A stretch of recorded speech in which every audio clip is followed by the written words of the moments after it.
Il est une erreur silencieuse que nous commettons tous. Une illusion qui berce nos esprits fatigués. Nous pensons souvent que la vérité est une statue de marbre, parfaite, immobile, cachée quelque part dans le ciel des idées, et qu'il nous suffirait de la trouver pour être sauvés. Nous traitons nos croyances comme des bijoux précieux que l'on garde dans un coffre, de peur de les abîmer au contact du monde. Mais je vous invite, ici et maintenant, à changer de regard. Imaginez un instant un artisan devant son établi. Regardez ses mains, rugueuses et vivantes. Cet homme ne passe pas ses journées à contempler la beauté théorique de son marteau ou la pureté abstraite de son ciseau à bois. Il ne leur écrit pas de poèmes. Il les saisit, il les utilise, il les use contre la matière. Pour lui, la valeur de l'outil ne réside pas dans son éclat, mais dans la maison solide qu'il permet de bâtir pour abriter sa famille de l'orage. C'est ici que commence notre voyage. Nous allons explorer une terre philosophique que l'on nomme le pragmatisme. Ne vous méprenez pas sur ce mot. Le pragmatisme n'est pas une démission de l'âme. Ce n'est pas l'abandon de vos idéaux les plus nobles au profit d'un calcul froid. Au contraire, c'est l'acte de courage ultime. C'est l'audace de faire descendre vos rêves sur la terre ferme, là où le sol est dur, là où la réalité résiste. C'est refuser de vivre dans le fantasme pour embrasser la puissance de l'action. William James, le père de cette sagesse née en Amérique, disait ceci. La vérité d'une idée n'est pas une propriété stagnante qui lui est inhérente. La vérité arrive à une idée. Elle devient vraie, elle est rendue vraie par les événements. Entendez-vous la liberté dans ces mots?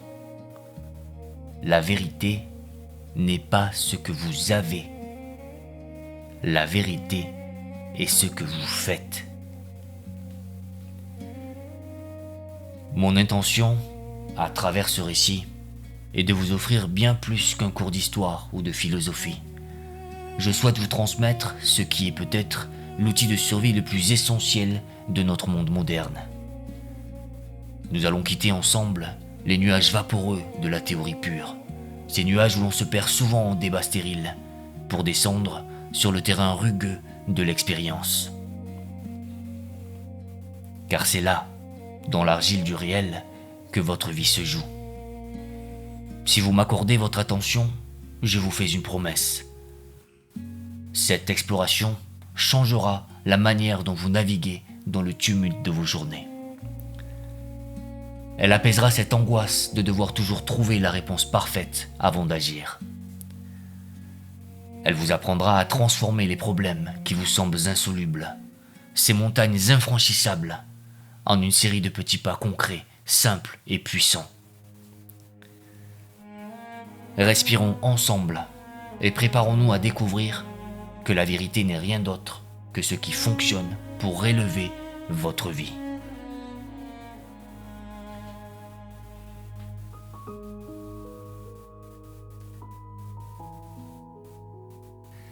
Laissez-moi vous emmener un instant en arrière, là où les racines de notre histoire plongent dans la terre fertile de la Nouvelle-Angleterre. Nous sommes à la fin du 19e siècle, dans la ville universitaire de Cambridge. Imaginez une pièce enfumée, éclairée par la lueur vacillante des lampes à huile.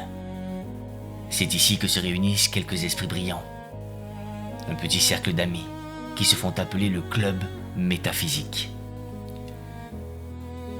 Ils ne cherchent pas à construire des châteaux dans les nuages, non. Ils sont fatigués des philosophies anciennes, qui ressemblent à de belles statues de glace, parfaites à regarder, mais froides au toucher, et incapables de résister à la chaleur du soleil. C'est dans ce cercle que naît une pensée révolutionnaire. William James, avec son regard pétillant d'intelligence et d'humanité, ose poser une question qui dérange les gardiens du temple. il parle de la valeur d'échange d'une idée, ce qu'il appelle en anglais sa cash value. Ce terme peut vous sembler brutal, presque marchand, mais écoutez ce qu'il murmure réellement à votre cœur. James nous dit qu'une idée n'est pas une relique sacrée que l'on adore en silence.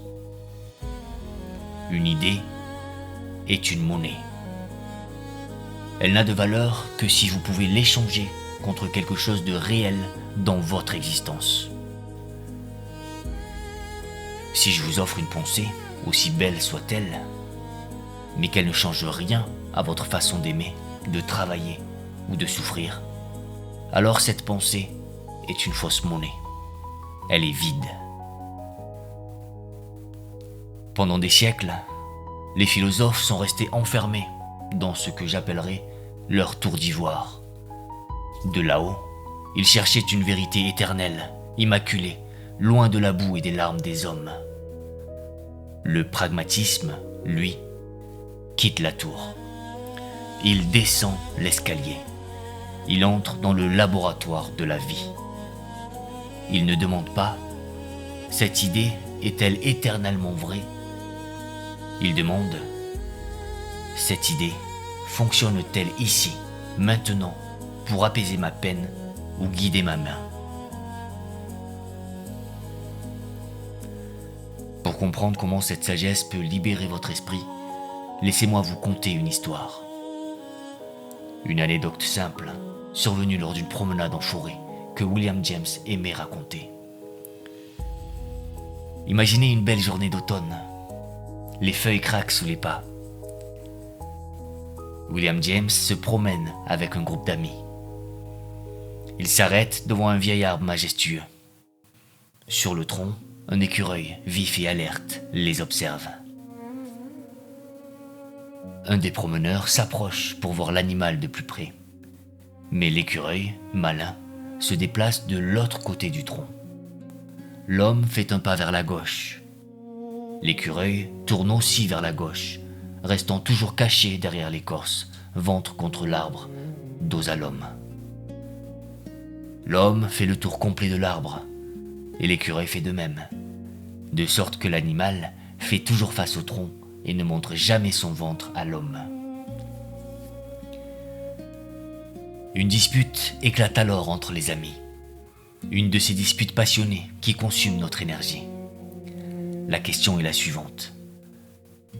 L'homme a-t-il tourné autour de l'écureuil ? La moitié du groupe crie oui, car l'homme a encerclé l'arbre où se trouve l'animal. L'autre moitié crie non, car pour tourner autour de quelque chose, il faut en voir successivement le devant, le côté et le dos. Or l'homme n'a vu que le dos de l'écureuil. Les voix s'élèvent. L'harmonie de la promenade est brisée par la rigidité des opinions. C'est alors que James intervient. Tel le roseau qui plie mais ne rompt pas. Il sourit et leur dit « Mes amis, vous avez tous les deux raison. Vous avez tous les deux tort. Tout dépend de ce que vous voulez faire de cette définition. »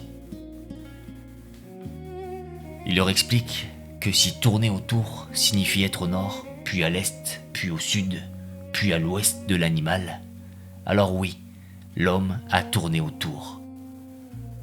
Mais si tourner autour signifie être en face, puis sur le côté, puis derrière lui, alors non, il ne l'a pas fait.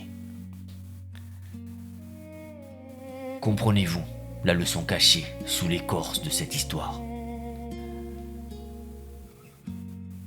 La dispute est vaine. Elle ne porte pas sur la réalité du monde.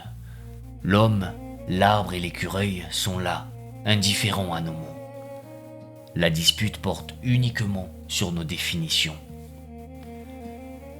Et si le résultat pratique, attraper l'écureuil ou le laisser tranquille, ne change pas, alors le débat n'a pas lieu d'être. Voyez-vous comment cela s'applique à votre propre vie, à vos propres tempêtes intérieures? Combien de fois vous êtes-vous épuisé dans des débats stériles avec les autres ou avec vous-même?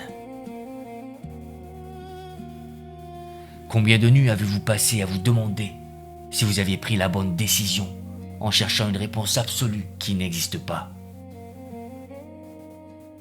Le pragmatisme vient poser une main fraîche sur votre front fiévreux. Il vous murmure: si deux chemins mènent à la même source d'eau, ne perdez pas votre temps à vous disputer sur la beauté des cailloux du sentier. Buvez. Si deux options mènent au même résultat, ou si une question n'a aucune conséquence pratique sur votre journée de demain, alors cette question n'est pas un problème. C'est un fantôme. Et vous avez le droit, vous avez même le devoir de passer à travers les fantômes pour embrasser le réel. C'est cela, la première leçon. La vérité est un instrument. Elle n'est pas faite pour être encadrée sur un mur. Elle est faite pour être tenue dans la main, pour ouvrir les portes qui sont devant vous.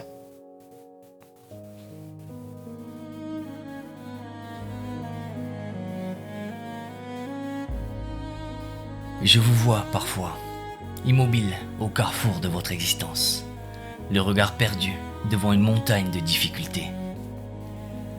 Je sens ce poids qui pèse sur vos épaules, cette fatigue qui n'est pas celle du corps, mais celle de l'esprit qui tourne en rond. Il y a une tentation douce et dangereuse qui nous guette tous dans ces moments de crise. C'est la tentation de la perfection. Nous avons appris, depuis l'enfance, qu'il faut bien faire les choses. Nous croyons qu'il existe un protocole sacré, une manière élégante et ordonnée de résoudre nos problèmes. Nous pensons que si nous analysons suffisamment longtemps les nœuds de notre vie, ils finiront par se défaire d'eux-mêmes par la seule force de notre intellect. Mais je vous le dis, il y a une différence immense entre faire les choses bien et faire la bonne chose. Le perfectionniste veut que la danse soit belle, même si la maison brûle. Le pragmatique, lui, se soucie peu de l'élégance de ses gestes. Il cherche l'eau. On accuse souvent le pragmatisme d'être grossier, d'être une forme d'opportunisme sans noblesse. Quelle erreur! C'est au contraire une intelligence supérieure, une intelligence de l'adaptation. C'est la vie elle-même qui refuse de mourir face à la complexité. Pour comprendre cette audace, il nous faut voyager loin dans le temps et l'espace. Laissez-moi vous conduire vers les terres brûlées de l'antique Phrygie, il y a plus de 2000 ans. Entrez avec moi dans la citadelle de Gordion. Au centre de la ville, il y a un char, un vieux char à bœuf, symbole d'une royauté ancienne. Mais ce n'est pas le char qui attire les foules et les sages du monde entier, c'est ceux qui le retient. Le joug du char est attaché au timon par un nœud, le fameux nœud gordien. Ce n'est pas un simple lacet, c'est un enchevêtrement complexe d'écorce de cornouiller, durci par le temps, torturé en des milliers de boucles invisibles. On raconte que les extrémités de la corde sont cachées à l'intérieur du nœud, invisible à l'œil nu. Il n'y a ni début, ni fin, juste une masse impénétrable. Une prophétie ancienne plane sur cet objet. Celui qui dénouera ce nœud deviendra le maître de toute l'Asie. Imaginez maintenant la procession des sages et des ambitieux. Je les vois s'approcher, le front plissé par l'effort. Ils tournent autour du char. Ils tirent délicatement sur un brin, puis sur un autre. Ils passent des heures, des jours peut-être, à essayer de comprendre la logique de celui qui a lié le nœud. Ils cherchent à être plus malins que le problème. Ils veulent réussir l'épreuve en respectant les règles implicites du casse-tête. Et ils échouent. Tous. Le nœud reste muet, serré sur lui-même, se moquant de leur patience. Puis, un jour, arrive un jeune homme. Il a les cheveux couleur de soleil et le regard d'un aigle. C'est Alexandre. Il n'est pas encore le grand, mais il porte déjà en lui le feu de la conquête. Il entre dans la place, regarde le char, regarde la foule silencieuse qui attend un miracle de patience. Alexandre s'approche. Il observe l'enchevêtrement quelques instants. Il comprend vite que chercher le bon bout de la corde est un piège qui a volé le temps de tous ceux qui l'ont précédé. Alors, il fait ce que personne n'avait osé imaginer. Il ne cherche pas à comprendre le nœud. Il décide qu'il n'a pas besoin d'être compris pour être vaincu. Dans un crissement métallique qui glace le sang des observateurs, il tire son épée. D'un geste vif, puissant et précis, il tranche le nœud en deux. Le silence se brise. Les morceaux de corde tombent dans la poussière. Le nœud est défait. La prophétie est accomplie. Alexandre sera le maître de l'Asie. Certains, dans la foule, ont peut-être crié à la tricherie. Il n'a pas suivi les règles, ont-ils dû murmurer. Mais Alexandre savait une chose qu'ils ignoraient. La prophétie demandait que le nœud soit dénoué. Elle ne précisait pas comment. Quelle leçon magistrale pour nos cœurs inquiets. Le geste d'Alexandre n'est pas un acte de violence, c'est un acte de clarté. C'est le triomphe du résultat sur la méthode. Regardez maintenant les nœuds qui étouffent votre propre vie. Peut-être est-ce une relation qui ne mène nulle part, mais que vous essayez infiniment de réparer en analysant chaque parole. Peut-être est-ce un projet professionnel qui ne décolle pas, que vous retouchez sans cesse pour qu'il soit parfait. Vous cherchez le bout de la corde. Vous vous épuisez à vouloir dénouer le problème avec douceur, en respectant la logique de la complexité. Le pragmatisme vous tend une épée. Il vous dit « Cessez d'analyser l'impossible. Changez les règles du jeu. » Parfois, la solution ne réside pas dans plus de réflexion.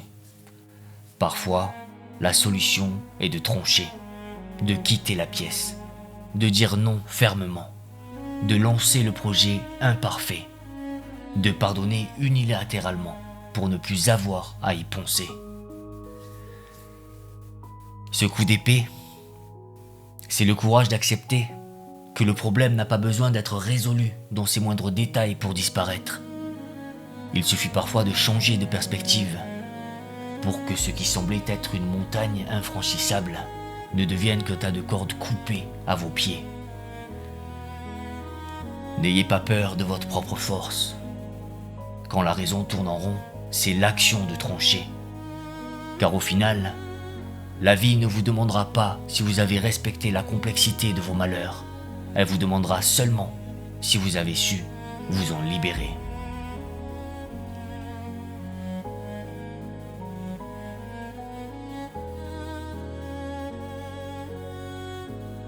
Je sens parfois en vous ce tremblement, cette hésitation sacrée au moment d'offrir votre création au monde.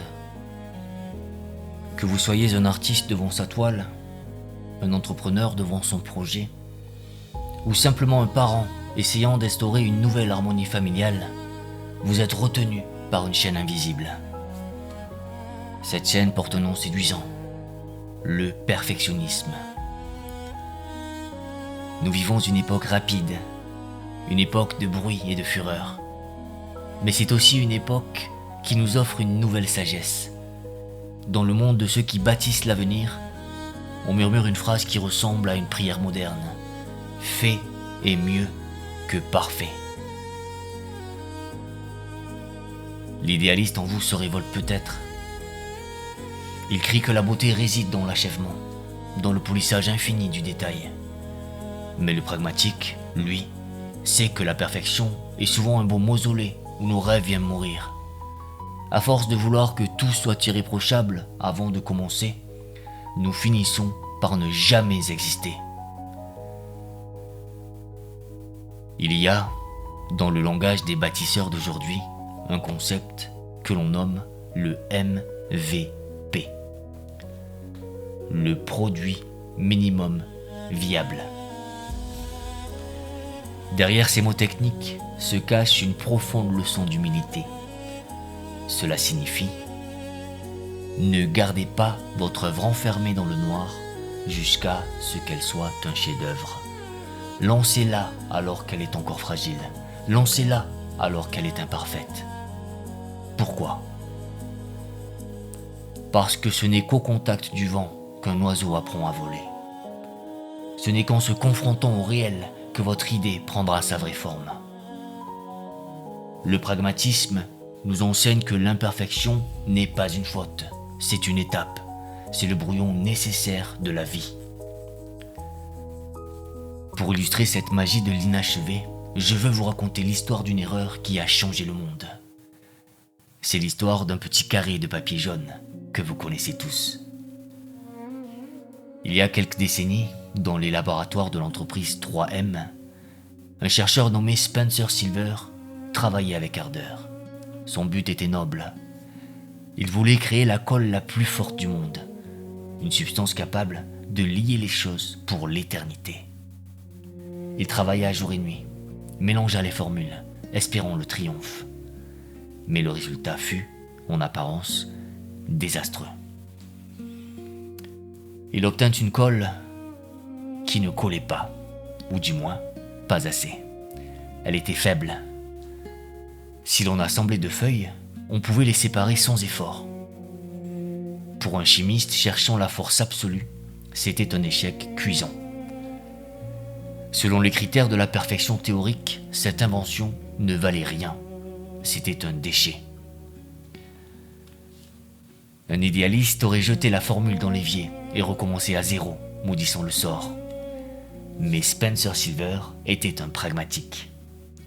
Il garda cette erreur dans un coin de sa tête, se disant qu'une chose qui existe a forcément une raison d'être.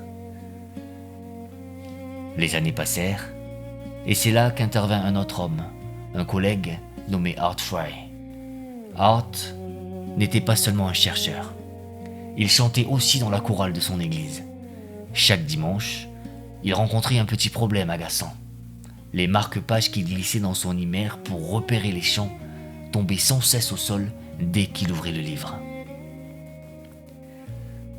Un jour, en plein office, une illumination traversa l'esprit d'Art Fry. Il se souvint de la mauvaise colle de son ami Spencer. Il réalisa soudain que la faiblesse de cette colle était en réalité son plus grand don. Parce qu'elle collait mal, elle pouvait être collée et décollée à l'infini sans déchirer le papier fragile des livres saints. Ce qui était un défaut dans le monde de la construction devenait une vertu absolue dans le monde du papier. Ainsi naquit le post-it. Voyez-vous la beauté de ce retournement ? Ce que la théorie avait jugé comme un raté est devenu, par la grâce d'un regard pragmatique, l'un des objets les plus utiles de notre quotidien. C'est ici que je vous invite à reconsidérer vos propres échecs. Combien de fois avez-vous jugé sévèrement vos tentatives parce qu'elles ne ressemblaient pas à ceux que vous aviez imaginés ? Combien de projets avez-vous abandonnés parce que la colle n'était pas assez forte, sans voir qu'elle avait peut-être une autre utilité, plus douce, plus subtile ? Le pragmatisme est un alchimiste. Il ne croit pas à l'erreur fatale. Pour l'esprit pragmatique, l'échec n'existe pas vraiment. Il n'y a que des données, que de l'information.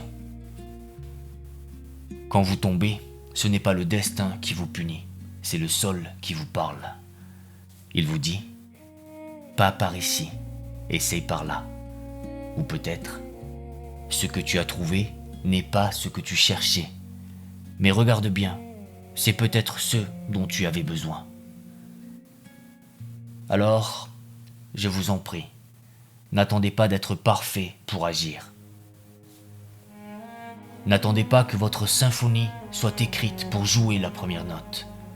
Acceptez le brouillon, acceptez la rature. Car c'est dans les accidents, dans ces détours imprévus, que se cache souvent votre plus grande réussite. Soyez comme Spencer Silver et Art Fry. Ne jetez rien de ce que la vie vous offre, même vos déceptions. Regardez-les, tournez-les dans la lumière et demandez-vous, comment puis-je utiliser cela pour avancer? Fait sera toujours mieux que parfait, car ce qui est fait est vivant, et ce qui est vivant porte en soi la promesse de demain.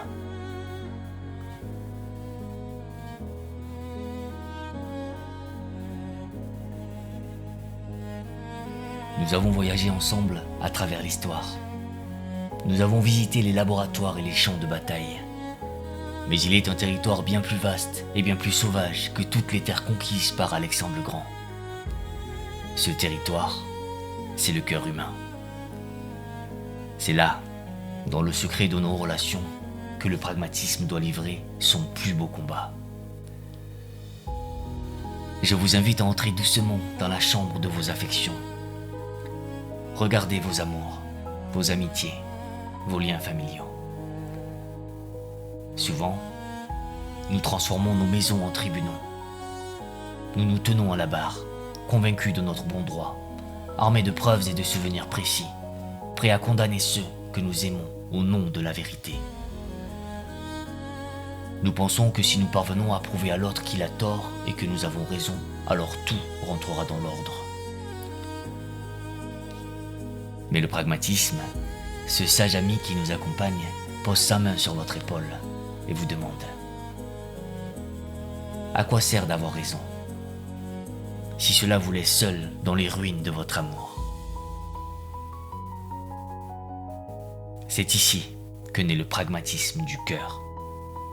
Ce n'est pas une froideur, c'est une lucidité. Il nous enseigne que dans une relation, la vérité des faits importe souvent moins que la qualité du lien. Laissez-moi vous offrir une image, une métaphore simple de notre entêtement. Imaginez un couple en voyage, perdu sur une petite route de campagne. Alors que la nuit tombe et que la pluie commence à battre contre le pare-brise, l'un des deux tient une carte routière sur ses genoux. C'est une vieille carte, dépassée, une carte théorique. Il regarde le papier, puis la route, et s'écrie avec frustration: la carte dit qu'il devrait y avoir un pont ici. C'est ici que nous devons passer. Je sais que j'ai raison, c'est écrit. L'autre passager regarde par la fenêtre. Il voit la rivière en crue. Il voit qu'il n'y a pas de pont, ou qu'il a été emporté. Il propose doucement: oublions la carte un instant. Le pont n'est pas là. Faisons demi-tour et demandons notre chemin au village précédent. Le premier s'obstine. Il est furieux contre la réalité parce qu'elle ne correspond pas à sa théorie. Il veut avoir raison. Il veut que le monde se plie à sa carte. Le second, le pragmatique, accepte la réalité telle qu'elle est. Il ne cherche pas la justice géographique. Il cherche simplement à rentrer à la maison au chaud. Combien de fois, mes amis, avez-vous été ce passager avec la carte? Combien de fois avez-vous disputé avec votre époux, votre épouse, votre enfant, en insistant sur ce qui aurait dû être, plutôt que de traiter avec ce qui est?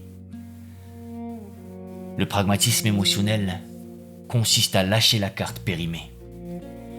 C'est comprendre que la carte n'est pas le territoire. Allons plus loin, vers une blessure que nous connaissons tous, le pardon. On nous a souvent enseigné le pardon comme une vertu morale, presque divine. On nous a dit qu'il faut pardonner parce que c'est bien, et souvent nous nous révoltons. Nous nous disons « Non, il ne mérite pas mon pardon. Ce qu'il a fait est injuste. Si je pardonne, je valide son erreur. » C'est la logique de la justice théorique. Mais regardons cela avec les yeux du pragmatisme.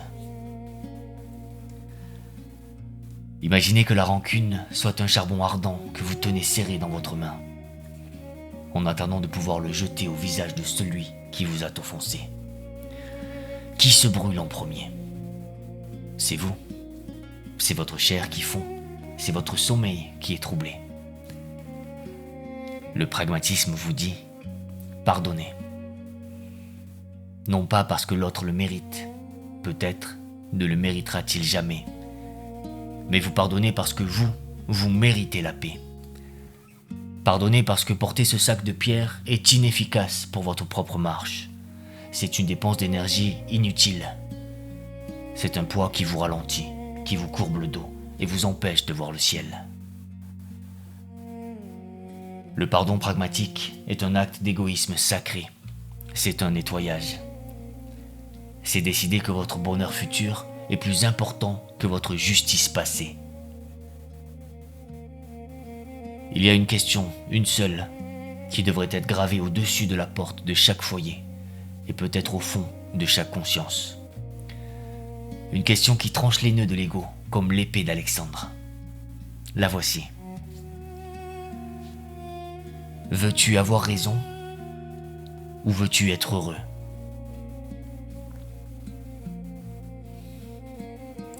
Souvent, nous ne pouvons pas être les deux à la fois. L'obsession d'avoir raison est une forteresse solitaire. Le choix d'être heureux est un jardin ouvert. Le pragmatisme émotionnel, c'est l'économie de votre énergie vitale. C'est choisir, en toute conscience, de ne pas livrer certaines batailles. Non par faiblesse, mais par sagesse. C'est comprendre que l'harmonie vaut plus cher que la victoire. C'est accepter que parfois, il vaut mieux être celui qui aime plutôt que celui qui sait.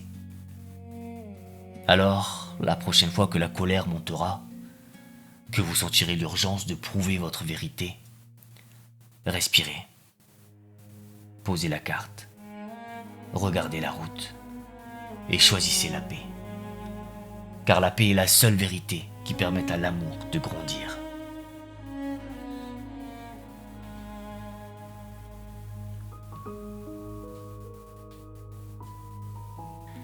Nous avons parcouru un long chemin ensemble, n'est-ce pas? Nous sommes partis des bibliothèques enfumées de Cambridge, où William James nous a appris que la vérité n'est pas une idole immobile, mais une force en mouvement. Nous avons vu l'éclat de l'épée d'Alexandre trancher les nœuds de l'impossibilité.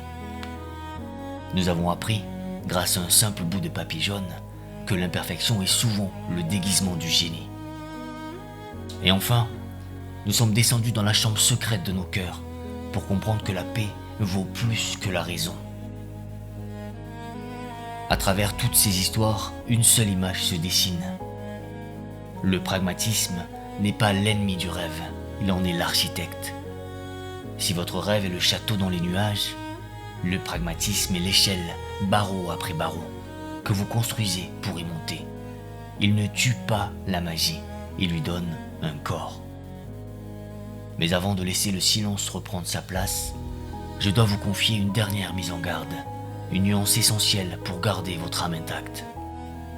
Prenez garde à ne pas laisser le pragmatisme devenir orphelin de votre cœur.